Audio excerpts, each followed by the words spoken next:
It's great to be with you. I am Seahawk Boy Mike back here on the Seahawk Boys Fearless and Brilliant YouTube channel.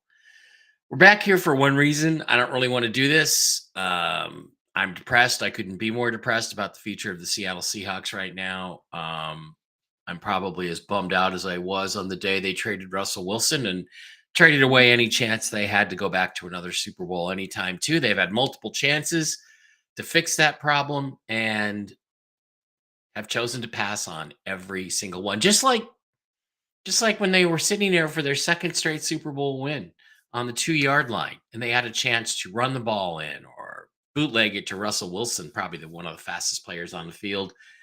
And instead, Pete Carroll said, "No, I think I'll pass."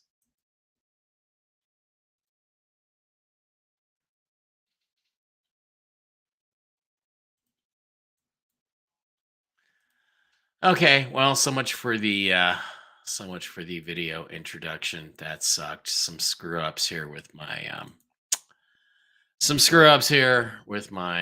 videos. But look, this is a video that has to be made. It's not one I want to make. I'm extremely unhappy about the way things went, and I think overall I would have to give the Seahawks a D for this draft. Their last two drafts are vastly overrated. At best, I'd give them a C plus B minus. They've brought in a lot of average players and haven't really moved the needle in terms of the quality of talent on this team. And this draft is no different. So let's take a look at it and just kind of go through who they took, why they may have taken them. That's completely speculation, and just sort of see what the hell's going on. Well, okay, in the first round, they took Byron Murphy II, a defensive tackle out of Texas with the 16th pick. As we know, they had offers. They had a good, solid offer from the Vikings to trade down to number 23 and pick up a fifth round pick, an additional fifth round pick, and a chance to go beyond that and pick up third and fourth round picks next year. They turned it down. I think they should have taken it. Everybody's praising his pick. Oh, he's a great player, yada, yada, yada. He's the best defensive tackle in the draft, talking like he's the second coming of Fletcher Cox or Aaron Donald. Well, let me clue you in on something. In order for him to really make an impact, he's going to have to be the second coming of Fletcher Cox or Aaron Donald. And I seriously doubt he is. I mean, I watched him play against Washington in the what was it, Sugar Bowl, and he didn't do much of anything. So I'm not particularly impressed by this guy. I don't think he's necessarily any better than the guys we already had on the line. The only thing he does bring to the table is that he's younger. Let's flip over to the Seattle Seahawks current depth chart and see exactly where they are. This is from ESPN. On defense, they have him as the starting defensive tackle. Jaron Reed is the nose tackle, backed by Jonathan Hankins, Leonard Williams, and Draymond Jones. Here's the thing. They've now stacked Draymond Jones and Leonard Williams back to back on each other. The reality is that Jones is here in the starting position, and Murphy's going to have to beat out Jaron Reed, Leonard Williams, or Draymond Jones to become a starter. Now, he'll probably be pretty much automatically anointed as the starter, but the reality is we already had three guys that are probably just as good as Byron Murphy. Murphy is going to have to be 25% better than Draymond Jones or Leonard Williams or Jaron Reed or even Mike Morris to really make this pick a value pick. So that's what we're looking at. Again, he's going to have to be a Pro Bowl level or near Pro Bowl level player as a rookie, or this doesn't improve the team significantly. Now, will the defense be better as a whole? Yes, it will. Why? Because Mike McDonald is the coach, because they have some British guy as the defensive coordinator instead of Ken Norton or Clint Hurt and Pete Carroll leading the way. That's the only reason why the Seahawks are going to be better. I don't see that Byron Murphy is necessarily a better player than Draymond Jones or Jaron Reed or Leonard Williams. So the reality is, guys, that I think at least one of these guys is going to have to go or get a new contract or maybe two of them. Maybe Reed and Jones are going to have to go in order to save some cap space to sign their draft picks. I don't know what their plan is for that. I'm sure it will suck when they do it because everything else they do sucks because John Schneider is a fucking clown, but that's the reality. So, the one thing you can say about Byron Murphy is that he's cheaper than Leonard Williams and he's cheaper than Draymond Jones.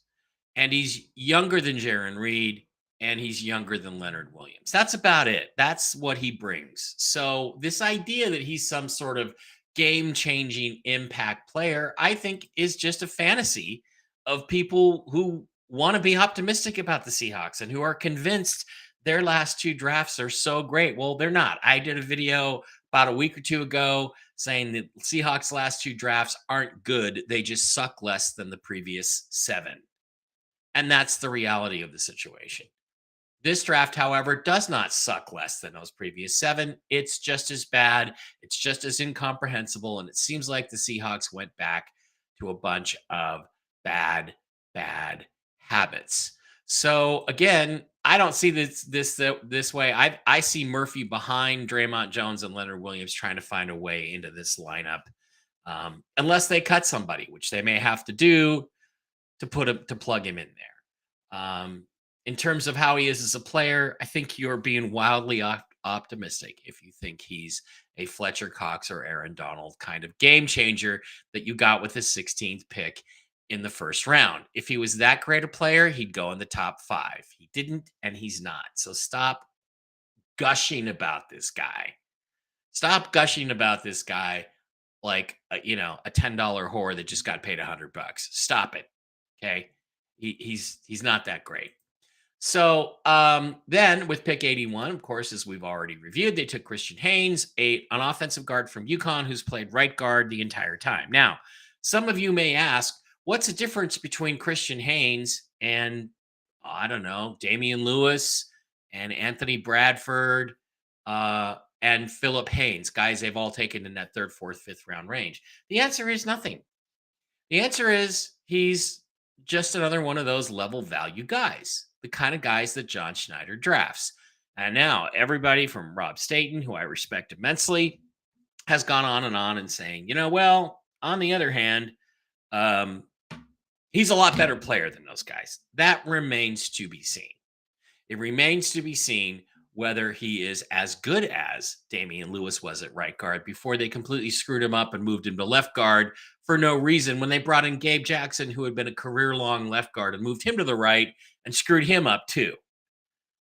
It's a left-handed, right-handed thing. As Rob said on his live stream yesterday, it's like trying to figure out how to wipe your ass with your left hand. It's just not comfortable and not easy to do. Then we get to day 3. So I was still optimistic on day 3. Why? Because what I wanted them to do is I wanted them to get one of the top 7 quarterbacks in this draft, because every single one of them, I said, and I thought, and I believe, and I will stick to this, had star quality. Jaden Daniels, Caleb Williams, Michael Penix. J.J. McCarthy was 7th. Spencer Rattler, Bo Nix. Spencer Rattler was still on the board.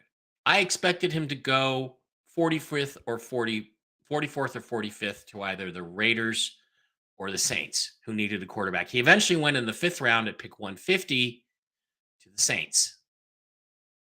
The Seahawks still had, at the time, they were sitting there at 102, the 2nd pick in the 4th round, still had a chance to do something at the quarterback position after not drafting a quarterback for the last 2 off seasons. All they've done is trade for Sam Howell, who, as we have established for any fans there might be of this video blog, a stiff. So the hope is that Sam Howell could be unstiffed somehow. But what this team needed is to either get an ace starting quarterback like Michael Penix Jr. so they could trade or dump Geno Smith and get rid of his enormous cap charge, or pick one of the other quarterbacks. There was only one left by the time we picked at 16, And like I said, he would still have been there at 23. He would still have been there at 81. I would have taken him. Why? Because unlike the Seahawks, I prioritize the quarterback position. I am telling you, the only way the Seahawks ever get back to the Super Bowl in our lifetimes is if they have a star quarterback. And Geno Smith and Sam Howell are not stars. Howell could maybe become something close to Brock Purdy. I don't think he'll ever be better than Brock Purdy. I don't think he'll ever be as good as Brock Purdy, but he could get closer to Brock Purdy than he is now. But that's going to take a lot of rehab. He's basically going to have to go through therapy after being shell shocked the last 2 years in Washington. They're going to have to rid him of all of his bad habits before he can start improving. He is a major reclamation project, far less of a reclamation project than whatever it was behind the scenes that torpedoed Spencer Rattler, because everybody agreed he was a first or second round talent. I think he was a first round talent. I think Rob Staten agrees with me on that, on the physical talents, but he had him drop to the second round because of character concerns. Now, Ian Rappaport reported that the reason he fell was because he did some reality show when he was 17 years old, 5 years ago. Okay, just to reiterate, when I was 17 years old, if I had been making decisions about my life, I probably would have an Adam Ant tattoo on my arm because that's what I thought was cool. People change. It's ridiculous to hold that against him. But that apparently is what torpedoed his draft candidacy into the ridiculous levels of the fourth or fifth or sixth round. Fifth round is where he went. Third, fourth, fifth. He shouldn't have been there. He should have been gone. But as things stood, he was there at 102. And I thought, okay, I'm not wild about Byron Murphy, and I'm not wild about Christian Haynes.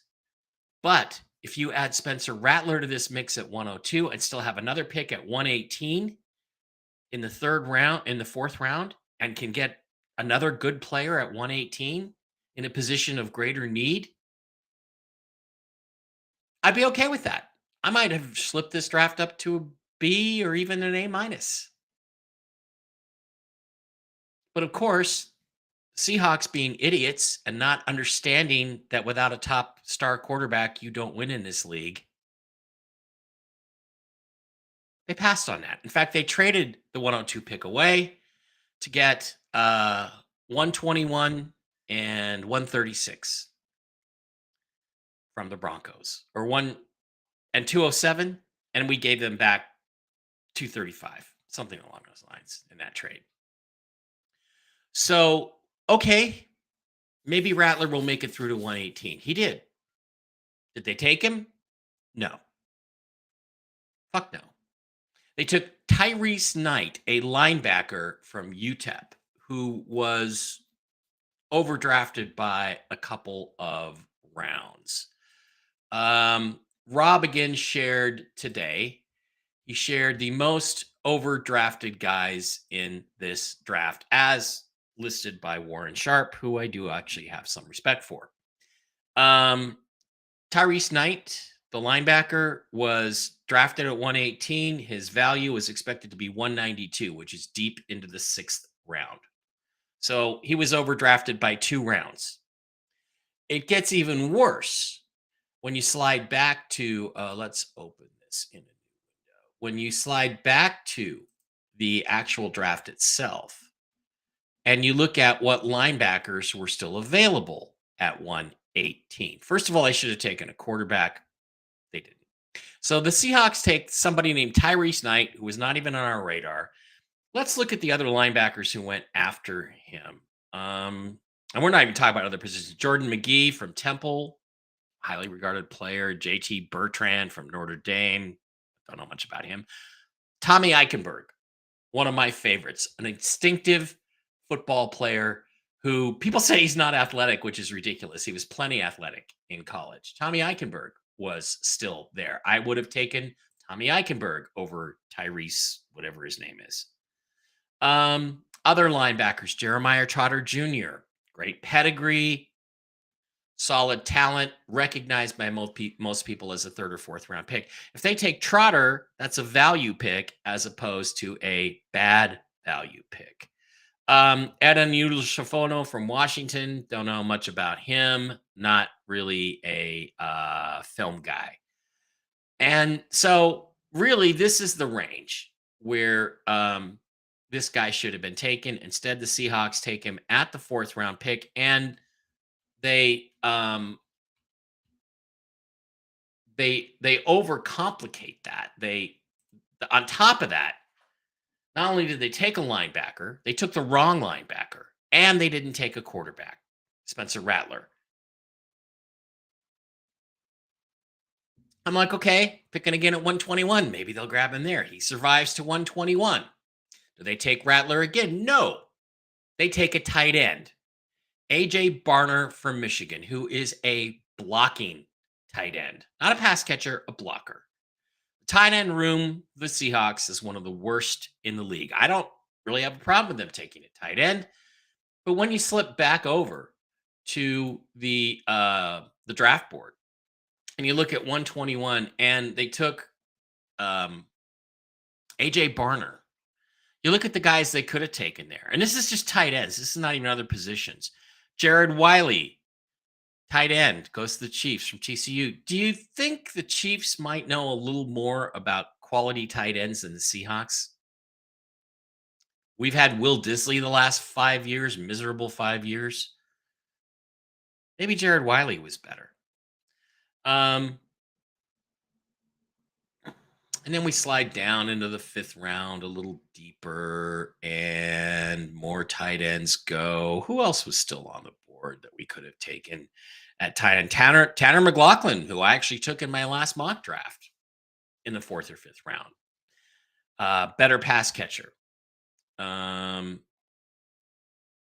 Cade Stover. Where's Cade Stover? Did I miss him? Goes all the way. Jaheim Bell from Florida State goes. Devin Culp from the University of Washington. These are all guys I would have preferred to the Michigan. I must have missed Cade Stover. He must have gone slightly after we took AJ Barner. Yeah, Cade Stover, 2 picks afterwards to Houston. These guys are all better players than AJ Barner. So not only, once again, did they take the wrong position, they should have taken the quarterback, Spencer Rattler. Instead, they take a tight end. And oh, hey, on top of that, they take a tight end who's not good. He's only a blocker. He doesn't catch the ball very well. And as Rob pointed out on his broadcast yesterday, he's 246 pounds. And blocking tight ends, in order to translate what they do as a blocker in college to the pros, need to be about 260, 265. That's what Will Disley was. He was nothing but a blocking tight end. So they took a guy who's probably too small to even fulfill the role they want to put him in. But hey, he went to Michigan, big school, so he's great. So now they've blown that pick. It's even worse when you look at the guys they could have had. They could have had beyond that. But we had the first pick in the fifth round, pick 136. Oh, maybe the quarterback that they need, the first or second round talent, will slip to 136. Guess what? We're up on 136, and he's there. Who do we take? We take Nehemiah Pritchett, a cornerback. A cornerback. Again, let's just slide on over real quickly. Let's slide on over and look at the value board for Moore and Sharp. Oh, he's not on there. I thought he was on there. This is not a guy that was expected to go as a corner at that level. But when you look at the Seahawks depth chart, you have to ask yourself a very serious question. What the fuck did they need a cornerback for? At left cornerback, they already had Michael Jackson. They had Trey Brown, who was a starter, had a great rookie season. Andrew Whitaker. At right cornerback, where they're going to apparently play this guy, they already had Tariq Woolen, who went to the Pro Bowl as a rookie and then dropped off last year. On top of that, they already have Devon Witherspoon, who, let's face it, can play outside if they really want him to. So they already had 3 starting level corners. What did they need Nehemiah Pritchett for? And the answer is they did not need him. They also have Artie Burns from Chicago, who's been with the team for a couple of years. And they have Kobe Bryant, who is probably listed as a safety, a free safety, who also was drafted as a corner. So they had 5 guys, and cornerback was not a need. Now, what did John Schneider say about this? He said, "Well, they were the top guy on our board, so we had to take him." No, you didn't. You don't want to reach for need, but you also don't want to be a slave to your draft board. This is a lesson this idiot hasn't learned. He either reaches for need or is a slave to his draft board. Both philosophies will get you mediocre to poor drafts and middle of the road records. You have to know when to use your value, and you have to know when to take a shot. This guy never takes a shot at the quarterback position. So 3 times now on the second day, we have passed on a quarterback of the future who's got the talent to be a starter in a couple of years. Absolutely has that talent, physical talent for sure. To take a linebacker that we overdrafted, a tight end that we overdrafted, and a corner that we overdrafted and didn't need. So that's where we're at this point. So, of course, Rattler went at pick 150 to the New Orleans Saints. I believe that's correct. Yeah, pick 150. So we blew our chance to get the quarterback that we needed to move forward. Now, a lot of people are making the argument, including Rob Staten, that, well, there must be a reason all these teams pass on him over and over again. After the first round, there were only 3 quarterback needy teams left. The Raiders, the Saints, who took him, and the Seahawks. So there were hi Myrtle Mayhem. The reality is, yeah, there were teams that passed on him. My answer to that is, so what? 24 teams passed on Aaron Rodgers. He's going to the Hall of Fame. 74 teams passed on Russell Wilson. He's going to the Hall of Fame. 198 teams passed on Tom Brady. He's going to the Hall of Fame. 31 teams passed on Lamar Jackson. Pretty sure he's going to the Hall of Fame. 268 teams passed on Brock Purdy. He was in the Super Bowl last year and played great for the 49ers. So that argument is logically fallacious. Obviously, there was some bad info out there on Spencer Rattler. Maybe he had a bad interview with the Seahawks. I don't know. But was he worth taking a chance on, a character risk at 102 with the 102nd pick? Yeah. Traded it away. Was he worth taking a risk on at the 118th pick? Yeah. Was he worth taking a risk on with the 121st pick? Yeah. And was he worth taking a risk on with the 136th pick? Fuck yeah. But the Seahawks didn't do any of that. Why didn't they do that?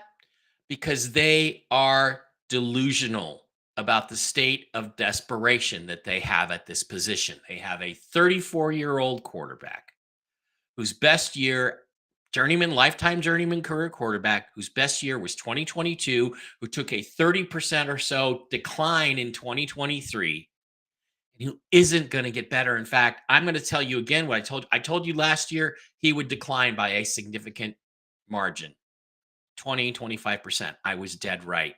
I'm telling you, He may be about the same this year or maybe even slightly better than 2023. He will never get back to the level he was at 2022. And by the way, 2022 was not good enough.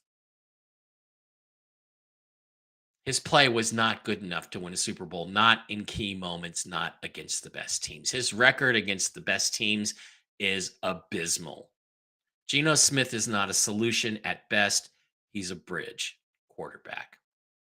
So they traded for Sam Howell. Who was Sam Howell? The guy who led the NFL in interceptions last year. He's not a very good football player. He has a lot, like I said, to unlearn before he can start to learn and get better.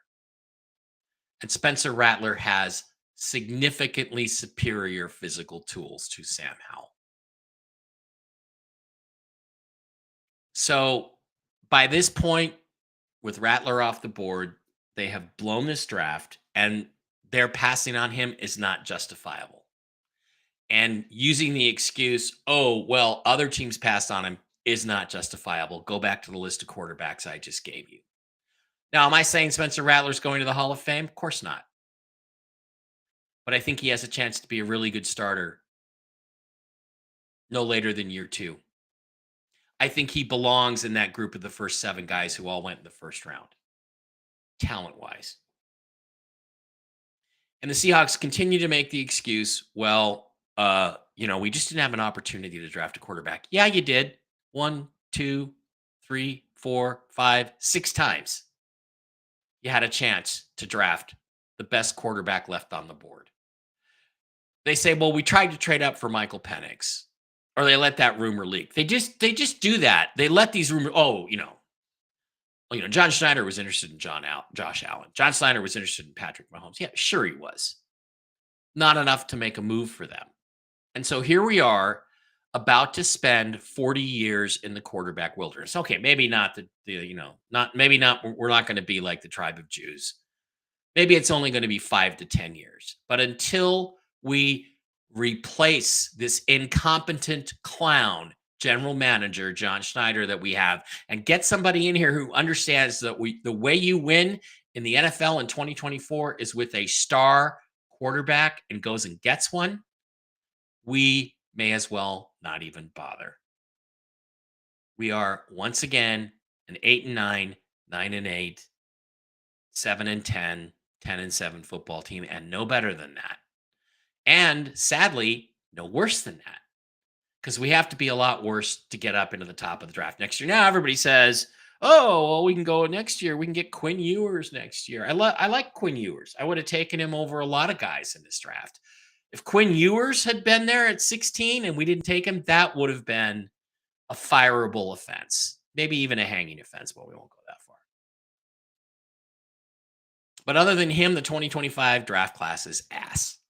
It's ass. It sucks.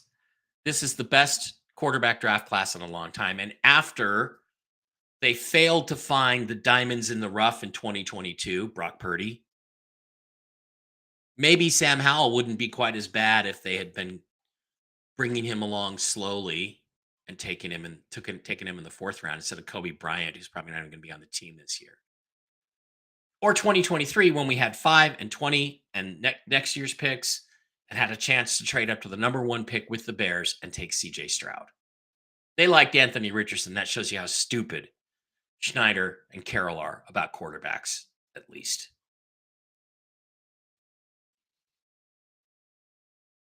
So then they went back to the draft in the 6th round. They had 3 6th rounds picks. They took Satoa Lamua, an offensive guard from Utah. They took DJ James, another cornerback from Auburn. They took 2 Auburn corners. And Mike Jarrell, an offensive tackle from Findlay, wherever that is. I want to look at Mike Jarrell. I don't know the scouting on him. I believe I heard he is a left tackle, that he's played left tackle. If true, that could be a sign that they're not that wild about Charles Cross. I don't blame them. They spent the 9th pick in the draft on him, and he's an average starter at best. I also hear Nehemiah Pritchett might be a kick returner. That they could use him as a kick returner and, replace D. Eskridge or Laviska Chenault or somebody like that. Maybe that's why they took him. But if you look at the draft chart again, the depth chart, um, if you look at that, they absolutely didn't need to take even one corner, much less two. Corner was a position where you um, bring in a couple of guys in a season like this, where with the roster you have, you bring in a couple of undrafted free agents and see if they can play. So they now have three right guards, essentially no left guard, except Lake and Tomlinson, who everybody complains about because he's over 30 and didn't play very well last year. And the only way this is going to work is if you move Fant, let's say, over to left guard. He's played left tackle before. I'm sure he could play left guard. He's got some experience doing that. Or take Anthony Bradford, Christian Haynes, or Satoa Lamua, and take them completely out of their comfort zone and switch them from the right side to the left side. So then I get the flack on Rob's blog and on the internet and in my Twitter about, oh, well, hey, they're finally building in the trenches. So that's good. That's the way you build a great football team. No, you build a great football team around a star quarterback. That's how you do it. That's how you do it. So for the people that say that, I want to review what they've done the last couple of years in the draft and in free agency. I keep hearing how the Seahawks need to invest in the trenches to become a winning team. No, they need to get a quarterback. But okay. The fact is, they've done that the last 2 years. They drafted Charles Cross. They drafted Abe Lucas. They drafted Boye Mafe. They drafted Olu Oluwatimi. They drafted Tyreek Smith. They drafted Derek Hall. They drafted Anthony Bradford. They drafted Mike Morris. They drafted Cameron Young. They signed Jaron Reed in free agency. They traded the second-round pick and gave a huge contract to Leonard Williams. Those are all trench players. So let's go down this list. Charles Cross, average starter. Abe Lucas, average starter. Played pretty good when he was healthy. Can't stay healthy. Boye Mafe, average starter. 9 sacks last year, 8 the first half of the season, 1 the second half of the season. Major fall off. Has some potential. These three guys all have potential. Olu Oluwatimi, not applicable, didn't play. Tyreek Smith didn't play. Derek Hall, bust. Didn't even get on the field last year. Second round pick. What was he? 40th pick? Anthony Bradford, below average starter. Forced to start him. Would not have played if we had a decent left or right guard. Mike Morris didn't play. Cameron Young didn't play. Leonard Williams, average starter. We spent a second round pick and a huge contract on a guy who's an average starter. Jaron Reed, average starter. So as you can see, the problem isn't that the Seahawks haven't invested in the trenches. They have. The problem is that they suck at it. So when you look at this list, and then you look at the Seahawks draft picks, why would you have any confidence at all that the guys who drafted that bunch of mediocrities has somehow hit a home run with Byron Murphy and Christian Haynes? Now, I would love to get Rob on my show and ask him, well, how do you have Byron Murphy rated compared to this defensive tackle or that defensive tackle? Let's say Jalen Carter from last year. Where do they rank in terms of just pure physical on-field talent? Where does Christian Haynes rank with guys that have gone at guard the last couple of years? Anthony Bradford, for instance. I'd like to look at Rob's horizontal board. I suspect Bradford was a 4th or 5th round pick last year, kind of where they took him. Rob likes these last 2 drafts because they took guys about where he had them evaluated. But the evaluation process is imprecise. And although I think Rob Staten is better at it than most people, everybody misses, including me. So what do I think is the future for the Seattle Seahawks? I think it's 5 years in the quarterback wilderness with mediocre records. They'll be picking 10 to 20, somewhere in that range for the next 5 years. And until they get a general manager who understands how you win football games in 2024 and goes and gets a star quarterback or takes a risk on a guy who has some star qualities, we're not even worth watching. We're irrelevant. I I will be shocked if the Seahawks have more than 3 national TV appearances this year. The only 2 stars on this team are DK Metcalf and Devon Witherspoon, and maybe someday Kenneth Walker will be a star. Nobody else is a star quality player.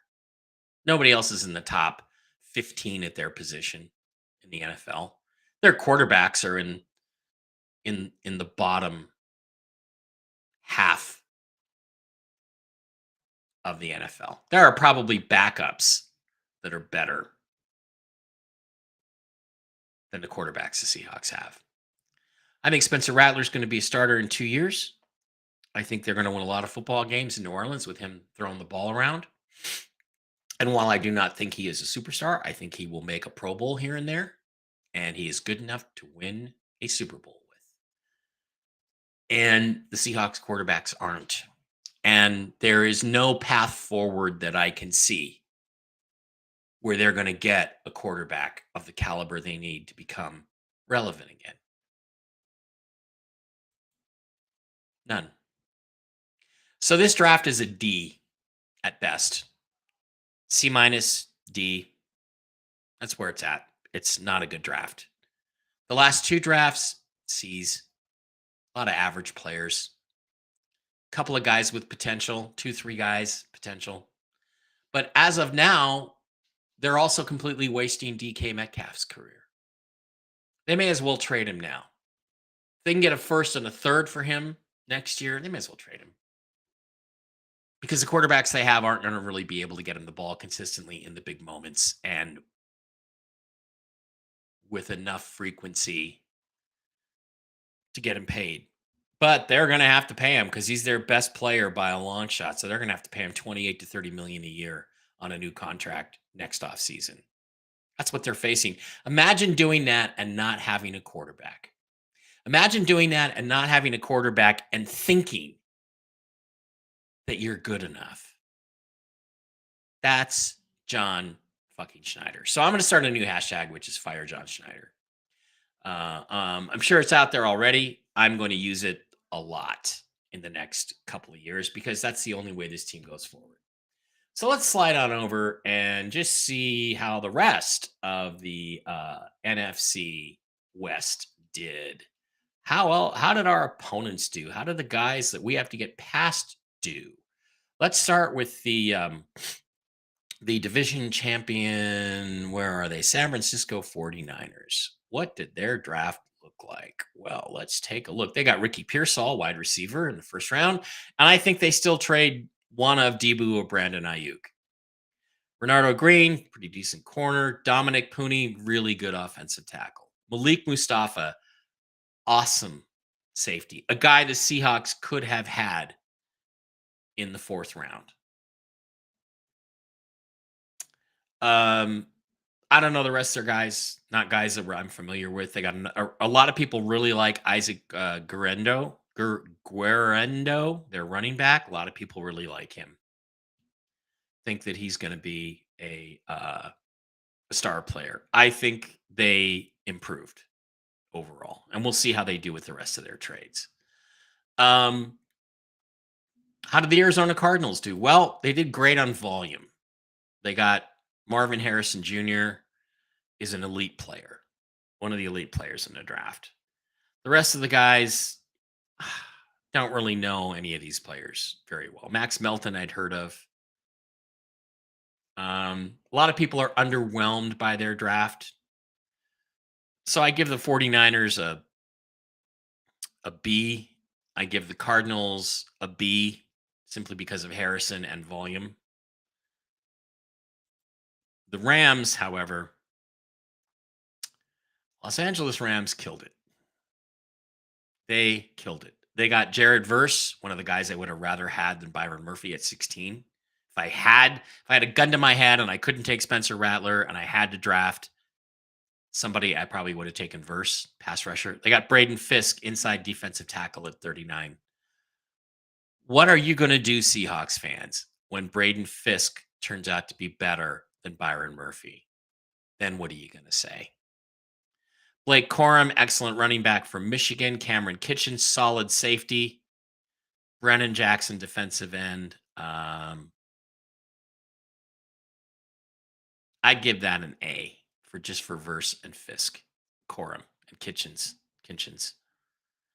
Brennan Jackson is a stud. Getting him in the 5th round, he's probably better than most of the guys that most of the guys as edges. So, again, the worst part about what we did in the 3rd day, the fourth round, is that there were other guys that we could have taken. Let's just pretend we didn't take Spencer Rattler in the 4th round. Let's say Mike doesn't get his wish. Who could we have had at 118 and 121? Cade Stover, Malik Mustafa. Would anybody be complaining if we had those two guys? TJ Tampa, if we're going to take a corner. And Malik Mustafa. Amaya Pritchett, well, Cedric Van Pran, could have had him. Tommy Eichenberg, could have had him. Spencer Rattler, should have had him. Brennan Jackson, Jeremiah Trotter. These are all guys that were more highly regarded than the guys we took. So what is the Seahawks grade for this particular draft? I already gave it to you. It's a flat D. This draft is nearly a flunk. Maybe the first 2 guys might amount to something. It's doubtful the rest of them do. And the Seahawks are worse than a bad team. You know why? Because a bad team at least is relevant. Because they get high draft picks and they have a chance to improve their team and be something the next year. The Seahawks do not have that chance. They are an abject mediocrity. I don't think they're going to be on TV national TV more than 2 or 3 times next year. If I was the networks, I wouldn't want them at all. For what? For what? I would put the Seahawks out there as the opponent of whoever was going to come in and crush them. I think this is probably the worst I've felt as a Seahawks fan since 2009, when Tim Ruskell was still in charge. I knew he was an idiot, and Jim Mora was the coach, and I knew they were going nowhere. And they had a chance to draft Mark Sanchez, the quarterback, and didn't take it. They drafted the safest pick in the draft, Aaron Curry, who didn't know how to play football, at number 4 or 5. Now, you can say Sanchez was not a huge success in the NFL. He had a lot of success early. He played in AFC Championship game. He beat Tom Brady and the New England Patriots. He outplayed Tom Brady on those days. With the right coaching staff, like, I don't know, Mike Holmgren, he could have been something. But no, they fired Mike Holmgren and brought in Jim Mora. And then we got the Pete Carroll era. So I'm not going to talk about the Seahawks for a while because I don't hold out much hope. And the worst thing is not only that, I don't hold out hope because they're not going to change the general manager and the owner's not going to sell. The owner is a woman who doesn't understand football, and she has allowed these 2 clowns, Pete Carroll and John Schneider, to fuck this franchise up to the nth degree.